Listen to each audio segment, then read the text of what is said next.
Authors Over 50, Writing in Life's Sweetest Third. Authors Over 50's weekly podcast celebrates writers and their journeys to publication.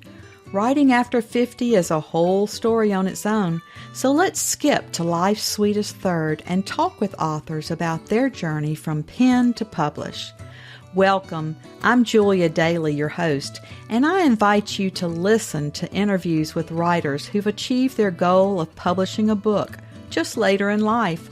We've seen award lists for under 30 or under 40, but I've yet to see lists for those who've achieved a significant milestone of their own, launching a new career and publishing their first book after the age of 50.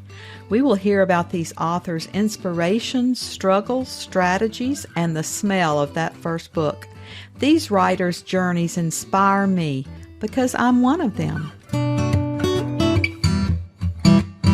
My guest today is a former editor and teacher who began writing fiction in her late 40s. She soon discovered not everyone walks around constantly making up stories in their minds.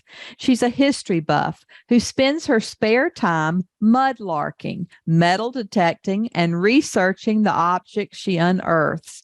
The proud mother to two amazing young adults, she lives outside New York City with her husband and spoiled fur baby. Welcome to Authors Over 50, Suzanne Moyers. Thank you. It's an honor to be here. I'm really looking forward to it. Suzanne, our opening question on Authors Over 50 is always, so what took you so long to write your first book? That is such a great question, and it's such a complicated question because I knew from the time I was a child that I wanted to be a novelist.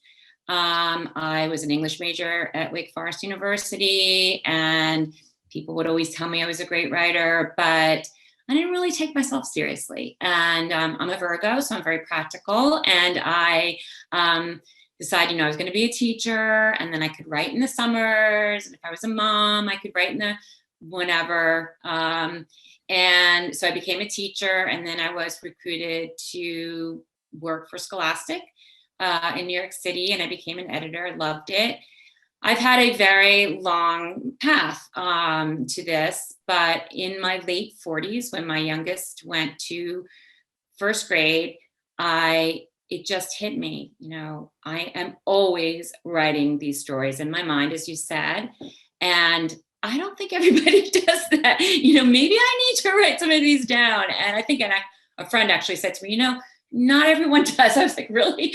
But so I just started writing, and as soon as I was able to find a writing community, critique groups and writing instructors, that was probably my pivotal moment because it gave me accountability to write every week, every day, as much as I could.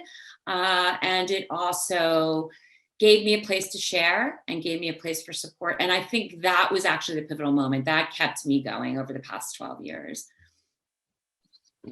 Well, Suzanne, you might want to share with our audience what mud-larking is. Yes, I always assume people know what that means from the word, but they don't. It is walking along a body of water. It might be a stream, it might be a river, it might be the Thames in London, where I've mud-larked a few times, and finding stuff. And of course, in the Thames in London, you're finding history going back to the Roman era. I mean, there are Roman tiles lying there at low tide. There are, old blocks. There are pipes, clay pipes I have found. And I'm such a history buff. It's just wonderful. And you can do it anywhere, really, where there's any kind of history or where people have lived for a long time. And it's a lot of fun. Well, it sounds like you're always searching for buried treasure, so that certainly bodes well for the stories that you write. That's right. That's a good point. I think there's some parallel there for sure. Once you wrote the book, how did you proceed? Did you search for an agent, decide to use a hybrid, a small press, or did you self-publish? Well, I wrote one book that I haven't published yet, and then I wrote this book, which is the story I really wanted to tell, I think, first. And I sent it finally. It took a long time. I rewrote it twice. And then I sent it to about 25 agents, which actually isn't that many. But at that point, I'd been working on it so long that I was like, I really want to publish this book. And a friend of mine had published with She Writes Press, which is an independent publisher.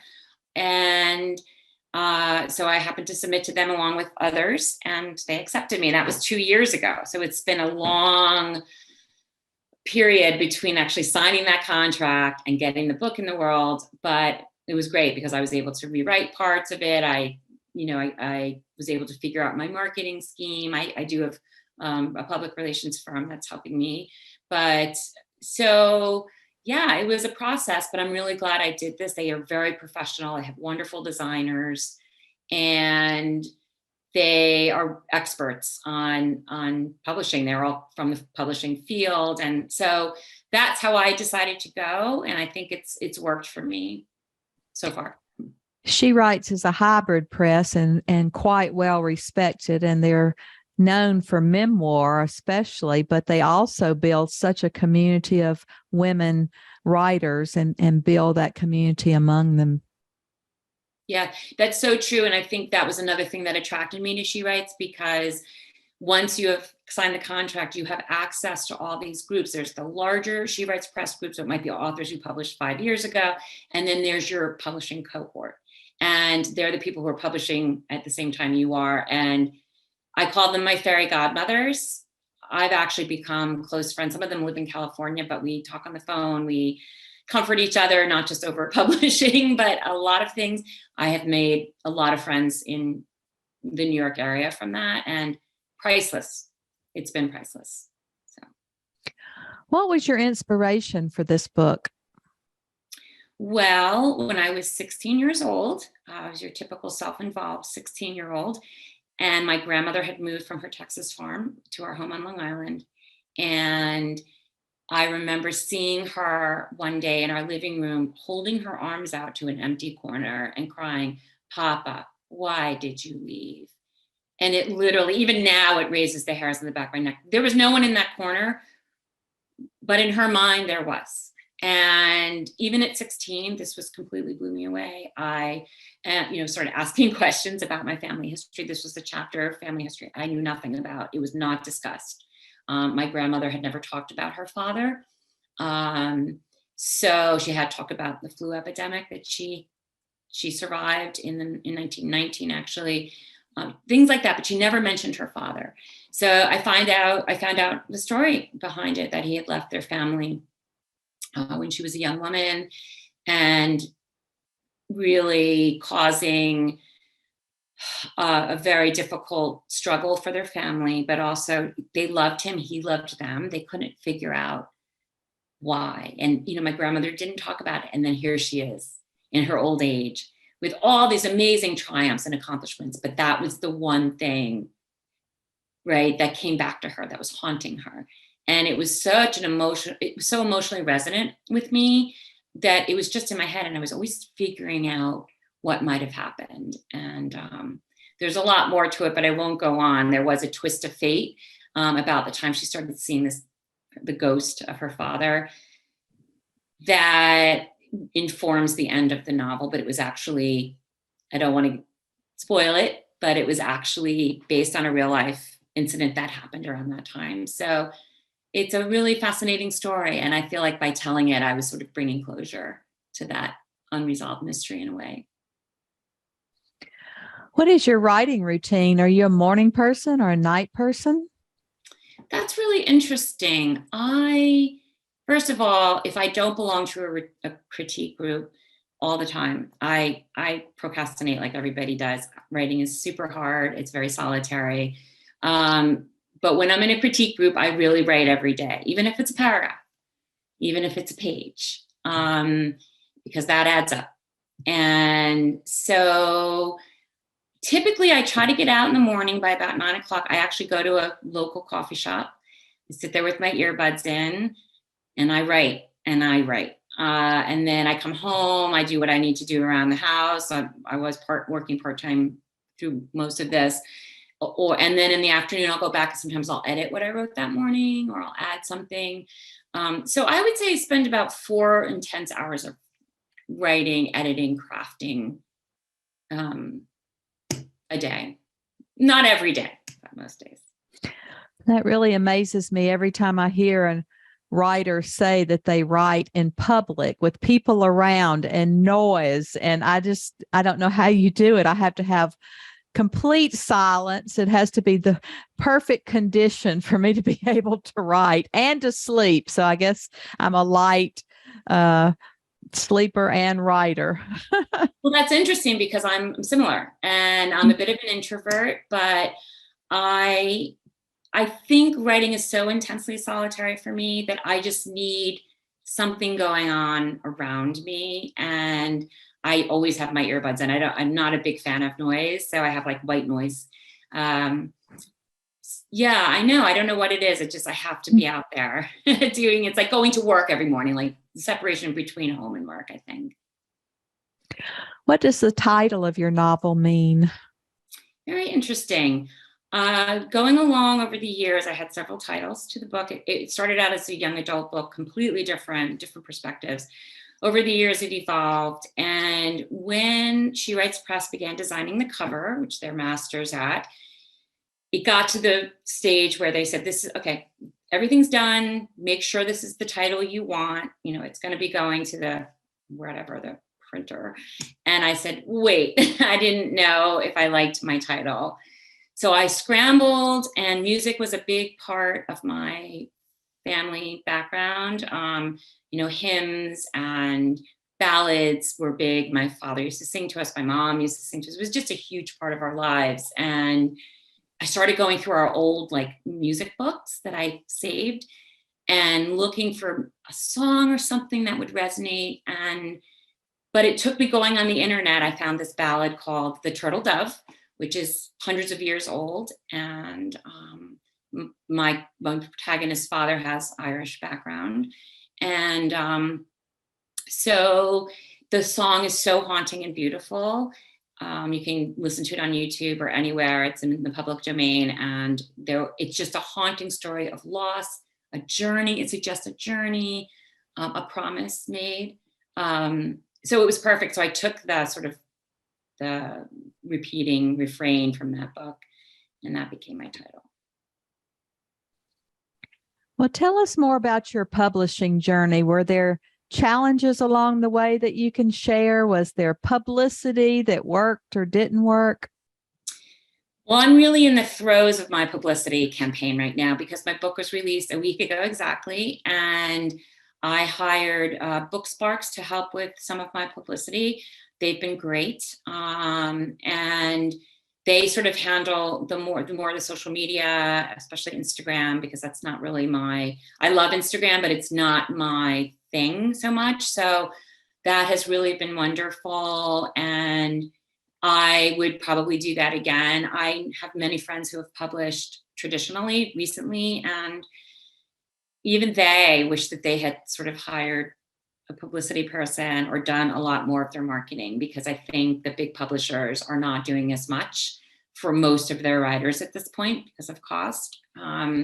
So a lot of social media stuff, I have to learn to kind of brag. I don't like to brag. I don't particularly like attention on myself. I've sort of escaped attention my whole life in some ways. But I have to, that's just part of it. It's just part of it. And I'm very lucky to have writers around me who reassure me that you have to toot your own horn.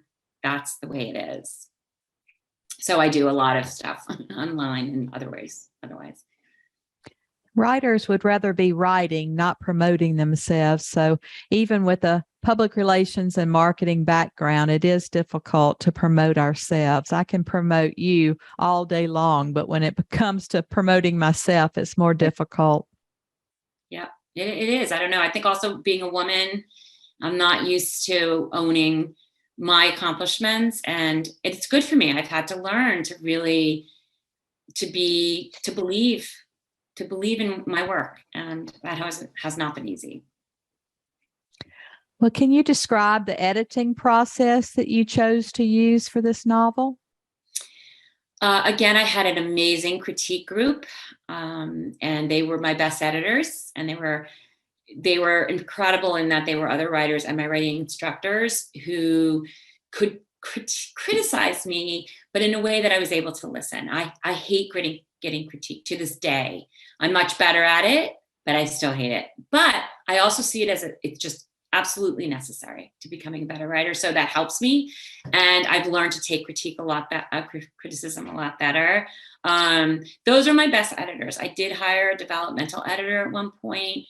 I did have an editor at She Writes Press who I used, but I think it was my readers who were my best editors. So definitely very important, I think, in the journey. Well, tell us a little bit more about the book and then read for us so that we can hear your tone and voice in the book. Okay, sure. Well, in a nutshell, I'm going to tell you my little elevator speech. When her father vanishes in 1919, Leola Rideout can hardly ask why. With pandemic and social turmoil raging across Texas, it's all she can do to survive. Years later, eerie visions of Papa force her to confront that betrayal, leading to a remarkable family secret that could bring the peace she seeks. Very much a nutshell. It's very involved. It's very multi-layered. But that it's really a story of loss and redemption and survival in a very difficult situation. So this is chapter 4. So things have happened. Up to now, I think the most important thing is that Leola Rideout, she's 16 at this point in the book. Her father has had a terrible accident that has set their family back financially even more. And so one thing she has to do, she's studying to get into college. She's determined to go to college, which was very unusual for her people of her background. But she's studying, but she's also doing labor like picking cotton, which was very common. Of course, for Black people, we're often forced to do that because they weren't allowed to do many other things, but also children, white children picked cotton to earn money. So she's picking cotton in this scene. I will read that to you. Even at such an early hour, the sun was wicked on Leola's back, the day's humidity adding extra weight to the sack she dragged behind. Judging by the size and shape of it, she'd picked some 30 pounds of cotton so far.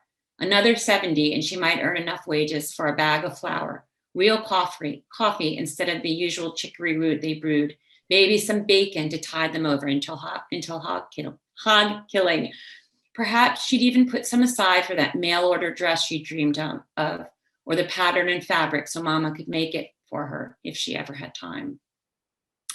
Leola looked across the field where the farmer's larger wagon sat beneath a sycamore tree, awaiting their cotton. From here, she could make out the jugs beneath it, burlap tied tight around their tops. It seemed a miracle how even on the hottest days, evaporation cooled that water. Of course, Leola had her own miracle to look forward to, the jar of Mama's lemonade she'd left in the shade, and she licked her thirst-scabbed lips. 5 more pounds, she promised herself. Pick 5 more pounds and you can have your drink. She bent over, slipping a feathery tuft from its sharp bowl without feeling a single sting. First few times Leola had picked, the plant's barbed leaves left her fingers so sore she'd had to soak them in linseed oil for days on end. But she'd had plenty of practice since and could now remove the feathery tufts neater than a pickpocket filching wallets at a fair. Cramming more cotton into her bag, Leola caught sight of the colored pickers across the field, kept separate as always. The white workers were mostly children with some women here and there, but the Black hands ranged from toddling babes to elders walking on their knees, their spines bent from tending other folks' crops and kettles their whole lives. Colored men in their prime, too, doing the rare job that paid them a halfway decent wage. Leola flicked a mosquito from her wrist, thinking at least she'd had some chance of escaping this life someday. Laughter erupted from the next row, little Jimmy Suggs poking an anthill with a rolled up leaf. Poor thing was smudge-faced and scrawny, wearing oversized overalls with mud-crusted hems and a battered straw hat. Though he'd begun picking before Leola, he hardly made progress, stopping every few minutes to do a jig or study an interesting rock. I'm going to skip just a little bit because right after that, he gets bitten by something called a pack saddle and starts screaming, and she runs over to help him. But her nemesis, Opal, is in the field too. And Opal is Jimmy's sister and is really cruel about her brother and forces him to keep picking. So she yells at her brother, "You fill that bag." She waggles her finger in little Jimmy's face. "Then you can get water." Not a minute before. Seeing Jimmy's quivering lip, Leola could no longer contain herself. "You ought to be ashamed," she shouted at the girl, treating her own brother that way, and him so young. Opal spun around, face mottled with rage. "Mind your own business, missy. Just because your pappy's a school teacher don't mean you gotta lord it over us." She let off a wheezy laugh. "Guess all that book learning didn't keep him from falling on a saw blade, huh? And how now he's no better than a gimp." Pressing an arm to her side, moving about in a fitful dance, Opal sang, "Step right up and see the deformed school teacher." I'm going to stop there because that's an important scene, but the next part is really resonant and tough. So I hope people will read it, and hope I didn't go on too long there. It's very descriptive. You had us right there in the scene. Thank you. Have you started writing any other books? I am. I'm writing. I've begun 2 true crime novels, complete departure from this. They're contemporary about